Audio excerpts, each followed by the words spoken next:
सार्वजनिक मंच पर जिस तरह से महिला का चरित्र हनन किया जा रहा है, उनके बारे में इतनी उलझुल बातें कही जा रही हैं, इस तरह किसी रिश्ते का तमाशा नहीं बनाना चाहिए। ये पर्सनल बात है तो आपस में बैठ के वो उसको सॉल्व कर सकते थे, या अपने घर के बड़े लोगों के साथ या कुछ खास मित्रों के साथ इस मामले पे बात कर सकते थे। इस तरह हर किसी को उसके ऊपर बात करने का या उससे मजाक उड़ाने का, उस स्त्री का चरित्र हनन करने का जो मौका उनके पति ने दिया है, वो मुझे ठीक नहीं लगा। इतनी बौद्धिक क्षमता थी तो उनके माँ बाप को चाहिए था कि उन्हें उतना सपोर्ट करके आगे पढ़ने देते। उनके पति ने कहा एक जगह कि काफ़ी धूमधाम से शादी हुई हमारी, तो यही धूमधाम अगर उनकी पढ़ाई के लिए लगा दिया होता तो हो सकता है वो पहले ही एसडीएम बन गई होती। देखिए, कोई भी अपनी राय रखेगा, अपनी बात बोलेगा, बात बात पे नोटिस देना, एफआईआर कराना और इस तरह से धमकियां भी देना, मैं तो इसको बिल्कुल गलत समझती हूँ। सारे लोग हैं, सारे नागरिक हैं और संविधान ने हमें अधिकार दिया है कि हम अपनी बात रख सकें, तो अपनी बात रखने दी जाए। नमस्कार, तक में आपका स्वागत है। मैं हूं आपके साथ इजहार हसन खान। इन दिनों सोशल मीडिया पर एक मामला, एक मुद्दा बहुत तेजी से ट्रेंडिंग कर रहा है और वो मामला है एक एसडीएम का। यूपी की एक एसडीएम है और उनके पति का एक विवाद चल रहा है, जो सोशल मीडिया में इन दोनों बहुत तेज जो है ट्रोल भी हो रहा है, ट्रेंडिंग भी हो रहा है। उसमें तीन तरह की बातें आ रही हैं। कुछ लोग जो है वो एसडीएम महिला उनके जो सपोर्ट में बोल रहे हैं, कुछ लोग जो है जो उनके पति हैं उनके सपोर्ट में बोल रहे हैं, और बाकी जो तीसरा वर्ग है वो सोशल मीडिया पे मीम्स बनाकर और चुटकुले बना के तरह तरह की बातें बना रहा है। और इस वक्त हमारे साथ इसी विषय पे बात करने के लिए मौजूद हैं एक सोशल मीडिया इन्फ्लुएंसर जिनका नाम है चेष्टा सक्सेना, और जो पुष्पा जिज्जी के नाम से बहुत मशहूर हैं, और ये सोशल मीडिया पे काफी पॉपुलर हैं, वीडियोस बनाती हैं, फेसबुक, इंस्टाग्राम, ट्विटर पर छाई रहती हैं और लाखों लोग इनको फॉलो करते हैं। और हम इस विषय पर इनसे बात करते हैं। सबसे पहले तो आपका तक में बहुत बहुत स्वागत है। Thank you so much. आपने तो ये सुना ही होगा कि जो एसडीएम वाला मामला चल रहा है और उनके पति से उनका कुछ विवाद चल रहा है, पारिवारिक कोर्ट में मामला है, उसको लेकर तीन तरह की बातें चल रही हैं। एक बात तो ये चल रही है कि कुछ लोग हैं जो इस तरह का मजाक उड़ा रहे हैं, कह रहे हैं कि हमें हमारी पत्नी को नहीं पढ़ाना, हमें हीरा ठाकुर नहीं बना, तरह तरह के सोशल मीडिया पे मीम्स बनाए जा रहे हैं, वीडियोज बनाए जा रहे हैं। इस पर क्या कहेंगे आप? देखिए, सबसे पहले तो यही कहूंगी कि ये उनका निजी मामला है, पारिवारिक मामला है, जो कि जिस तरह से सार्वजनिक मंच पर आया है और इसे लेकर जिस तरह से लोग तरह तरह की बातें कर रहे हैं, मीम्स बना रहे हैं, जैसा आपने कहा रील्स बन रही हैं, गाने भी बनने लगे हैं, और ये तो बिल्कुल ही गलत बात है। ये उनका पर्सनल मामला है। पहली बात तो कि इस मामले को आना ही नहीं चाहिए था सार्वजनिक मंच पर। जिस तरह से महिला का चरित्र हनन किया जा रहा है, उनके बारे में इतनी उलझुल बातें कही जा रही हैं, इस तरह किसी रिश्ते का तमाशा नहीं बनाना चाहिए। ये पर्सनल बात है तो आपस में बैठ के वो उसको सॉल्व कर सकते थे, या अपने घर के बड़े लोगों के साथ या कुछ खास मित्रों के साथ इस मामले पे बात कर सकते थे। इस तरह हर किसी को उसके ऊपर बात करने का या उससे मजाक उड़ाने का, उस स्त्री का चरित्र हनन करने का जो मौका उनके पति ने दिया है, वो मुझे ठीक नहीं लगता। मतलब आप महिला हैं तो पति को मतलब आरोप लगा रही हैं कि उनके पति ने दिया है। अब अगर हम उनके पति की बात करें तो उनके पति का कहना है कि हमने इनको पढ़ाया लिखाया, जब ये अधिकारी बन गई तो हमको भूल गई। इस पे क्या कहेंगे? नहीं, ये तो मैं नहीं मानती हूँ कि ठीक है, आपने पढ़ाया, आपने अपनी पत्नी को सपोर्ट किया, ये बहुत अच्छी बात है। आप चाहते थे कि आपकी पत्नी आगे बढ़े, लेकिन जब वो आगे बढ़ गई और फिर कुछ ऐसी बात हुई तो अब आप ही उसका तमाशा बना रहे हैं ना। आप ही उनके जो मैसेजेस हैं उनको वायरल कर रहे हैं, उनकी तस्वीरें या कुछ इस तरीके की चीजें। तो अगर आप इतना ही प्रेम करते हैं, आप दोनों के बीच इतना अच्छा रिश्ता था, तो आपको आपसी चर्चा करके, आपसी बातचीत के साथ मामले को सॉल्व करना चाहिए था। सबसे पहली बात तो यही है। दूसरी बात कि ज्यादातर जो सामने आ रहा है वो एक ही पक्ष आ रहा है। उनके पति ने क्या कहा, वो किस तरीके से मीडिया के सामने बात कर रहे हैं। जहां तक कि ज्योति जी की बात है, उन्होंने बहुत ज्यादा कुछ बात करने से मना किया है। मैंने जितना देखा, उन्होंने यही कहा कि मुझे जहां बोलना होगा मैं वहां बोल रही हूँ, यहाँ इस तरह से सार्वजनिक रूप से बोलने से कोई लाभ नहीं है। और ये मामला इतना ज्यादा बढ़ गया है कि एक मामले को लेकर सारी चीजें निर्धारित की जा रही हैं। स्त्रियों को ऐसा करना चाहिए, वैसा नहीं करना चाहिए, ये गलत कर रही है। और आपको याद होगा बीच में एक बार निकला था कि सोनम गुप्ता बेवफा है।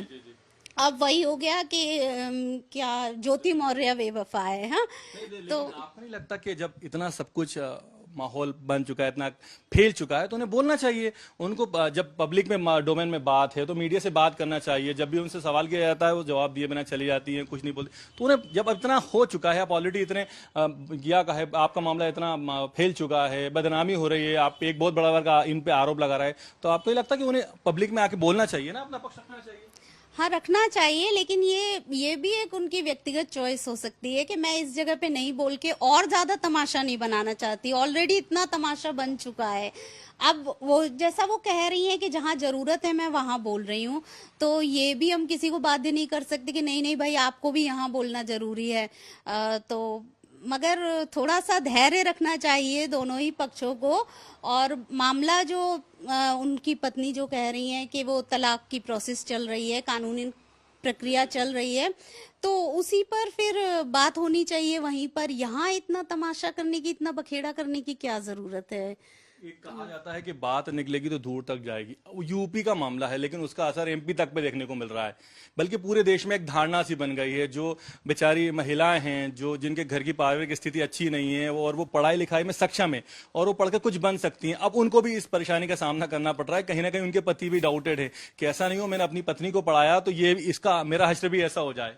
ये तो सबसे ज्यादा गलत हो रहा है। जैसा कि अभी देखा कि कई लोग एफिडेविट वो करवा रहे हैं कि नहीं तुम कुछ बन गई तो छोड़ के नहीं जाओगी। तो ये कोई बात, एक तो पहली बात तो यही है कि अगर एक जगह ऐसा कुछ होता है तो जरूरी नहीं कि सारी स्त्रियां वही करेंगी या सारे पुरुष ही वही करेंगे। ये तो एक निजी मामला है। दूसरा, आप किसी को पढ़ने से इस आधार पे क्यों रोक सकते हैं, कैसे रोक सकते हैं? मैं तो ज्योति मौर्य के मामले में भी यही कहूंगी कि अगर उनमें इतनी प्रतिभा थी, इतनी बौद्धिक क्षमता थी, तो उनके माँ बाप को चाहिए था कि उन्हें उतना सपोर्ट करके आगे पढ़ने देते। उनके पति ने कहा एक जगह कि काफी धूमधाम से शादी हुई हमारी, तो यही धूमधाम अगर उनकी पढ़ाई के लिए लगा दिया होता तो हो सकता है वो पहले ही एसडीएम बन गई होती। चल रहा है ना कि उन्होंने झूठ बोल के शादी की, और वो जी जी हाँ, ये भी सुना है कि वो झूठ बोल के उनके पति, जो कार्ड दिखाया जा रहा है उसमें लिखा है ग्राम पंचायत अधिकारी हैं।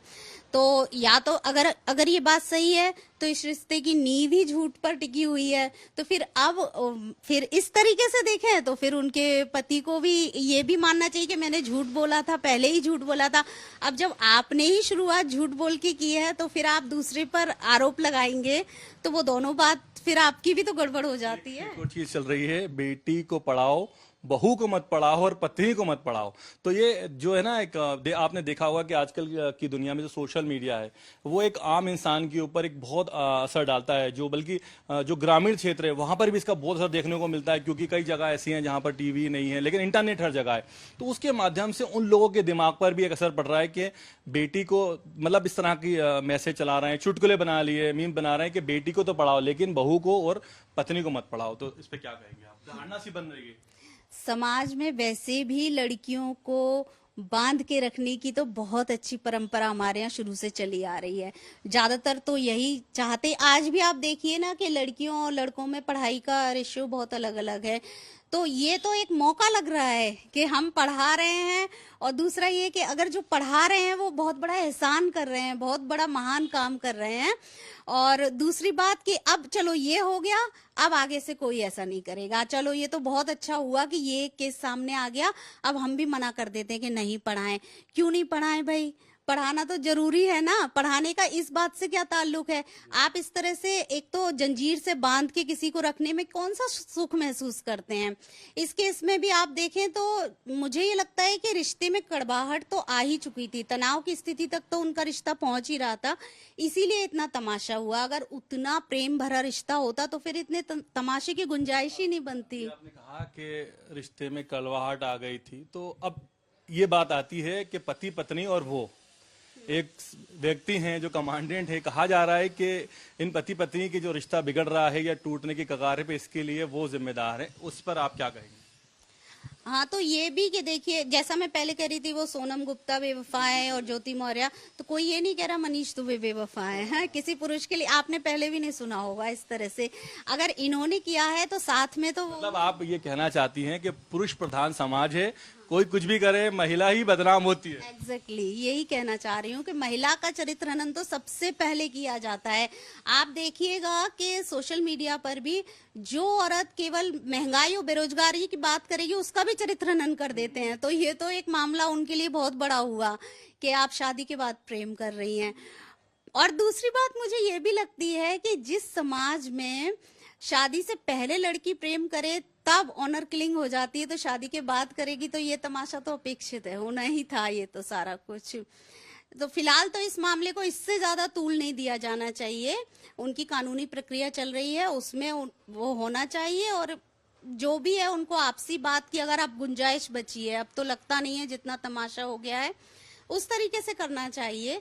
इस तरह से कि आप एक नैतिकता का सारा बोझ केवल एक स्त्री के सर पे रख देते हैं। हमेशा हर जगह आपने देखा होगा आज तक कि हर चीज में यही रहता है कि नहीं, औरत ने गलत किया, औरत ने गलत किया।